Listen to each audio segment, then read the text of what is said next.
क्या ये सच नहीं कि भोजपुरी के पावर स्टार पवन सिंह ने बीजेपी के लिए अपना सब कुछ झोंक दिया? ये वही पवन सिंह है जिन्होंने राइज एंड फॉल शो छोड़ा था चुनाव प्रचार करने के लिए। छठ पूजा में लगभग 4 से 5 गाना लाने वाला सुपरस्टार सिर्फ एक गाना लाता है, और तो और इनका सबसे फेवरेट फेस्टिवल है जो ये दुर्गा पूजा था, उसमें सिर्फ एक गाना लाते हैं। हाँ, अगर आप पवन सिंह के नजरिए से देखेंगे तो 2 छठ गाना आया, एक ये वाला, लेकिन आप सच में इस गाने को छठ पूजा के गाना कहते हैं? और सिर्फ इतने से नहीं माने थे, फिल्म का शूटिंग भी बहुत दिन से बंद हो चुका था। और ये सब करने के बाद पावर स्टार को लगा कि अब मेरा राजनीतिक में करियर पूरी तरह से सेट हो चुका है, और फिर पूरी तरह से प्लानिंग रहता है कि विधायक का चुनाव लड़ना है भोजपुरी के पावर स्टार पवन सिंह को। लेकिन ऐसा कहाँ होने देने वाली थी ज्योति सिंह, अपना पूरी तरह से चाल चल देती है और पूरी एकदम परिवार के साथ लखनऊ में जाकर डेरा जमा देती है। अब वहाँ पर ज्योति सिंह सही थी गलत थी वो आपको भी पता है कि कितना ज्यादा नौटंकी हुआ था उस समय पे। लेकिन हाँ, जो ज्योति सिंह चाहती थी कि पवन सिंह को चुनाव नहीं लड़ने देना है और उसके वजह से हमको जो संपत्ति मिलेगा उससे चुनाव लड़ेंगे तो शायद हम जीत जाएंगे, वो भी फेल होते हुए नजर आ गए ज्योति सिंह के लिए भी, और पवन सिंह को तो बर्बाद कर ही दी। और वहां पर बीजेपी के द्वारा बोल दिया जाता है कि पवन सिंह चुनाव नहीं लड़ेंगे विधायक का, और पवन सिंह सामने आकर यही बोलते हैं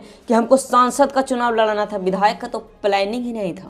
चल झूठा। और पवन सिंह को खुश करने के लिए बस एगो Y+ का झुंझुना धरा दिया जाता है और उसी को लेकर ये फूलल है। और इतना बेइज्जती होने के बाद, इतना कुछ होने के बाद भी पवन सिंह खुद को बोलते हैं कि आप लोग सोच रहे हैं कि ये सब बात तो पुराना है, इसमें नया क्या है? नया है वो बतलाए तो नया ये है कि पवन सिंह को भेजने का प्लानिंग था राज्यसभा। और ये बात कोई छोटा मोटा मैं हल्के में नहीं बोल रहा हूँ, ये बात सच में कहीं से कहीं निकला था। लेकिन एक बार फिर से पवन सिंह को दे दिया गया है बीजेपी के द्वारा गच्चा। और राइट नो पवन सिंह अभी किसी कॉर्नर में बैठकर यही कह रहे होंगे, खराब हो गया है, इतना लाइफ खराब हो गया है मेरा। देखिए, पवन सिंह का समर्थन मैं भी करता हूँ, लेकिन ऐसा क्या करना यार कि कोई पार्टी इतना हमको जलील कर रहा है फिर भी हम उसी में रहे। इससे तो 1000 गुना बेटर है कि आप इंडस्ट्री में ही काम कर रहे हैं। लेकिन आपका राजा यहाँ नहीं बनना, आपको भौकाली रूप दिखाना है कि हम पावर स्टार सिर्फ इंडस्ट्री में नहीं, चुनाव और बिहार के दम है, इसलिए आप चुनाव जबरदस्ती लड़ने जा रहे हैं। ये वो पावर स्टार है जो अपने फैंस के लिए कभी भी समय पर गाना नहीं लाएंगे, मतलब भूल ही जाइए। लेकिन यही बीजेपी के लिए 1 नहीं 2 नहीं 3 नहीं, मतलब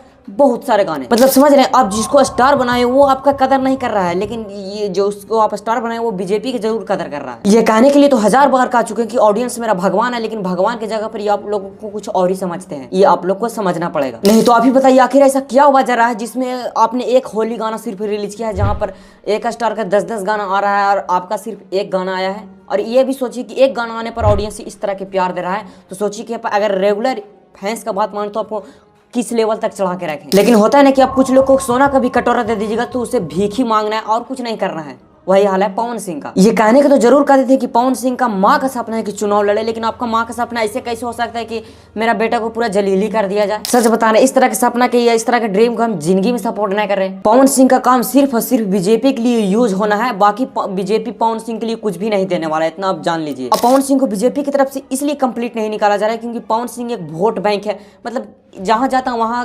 करोड़ों हजारों में भीड़ लगवा देता हूं, उसको कैसे कोई हटा सकता है? और जब डायरेक्ट पवन सिंह खुद ही बोल देते हैं कि मैं बीजेपी का एक सच्चा सिपाही हूं, अरे भाई क्या बोल रहे हैं, आपको खुद पता चल रहा है कि आप बोल कर रहे हैं। आप एक पार्टी के लिए इतना ज्यादा सपोर्ट कर रहे हैं, इतना ज्यादा दिल से, मतलब बहुत कुछ कर रहे हैं, आप माने या फिर मत मानिए। और वो कैसा पार्टी है जिससे लोग प्यार तो बहुत ज्यादा करते हैं लेकिन नफरत उससे भी ज्यादा करते हैं। लेकिन जहां पवन सिंह पहुंच जाते हैं उनके फैंस भी पहुंचते हैं उसी पार्टी को सपोर्ट में, चाहे कोई भी रहे उससे फर्क नहीं पड़ता, बस पवन सिंह का नाम रहना चाहिए। और इस तरह के प्यार को बेचकर पवन सिंह बन रहे हैं बीजेपी का चाटू करता, मानो या फिर मत मानिए। खैर, इस वीडियो में बस इतना ही, उम्मीद करता हूँ वीडियो कड़वा तो लगा होगा, इसके लिए सॉरी भी नहीं बोलने वाला हूँ। मिलेंगे बहुत ही जल्द एक नई वीडियो के साथ, तब तक बाय एंड टेक केयर।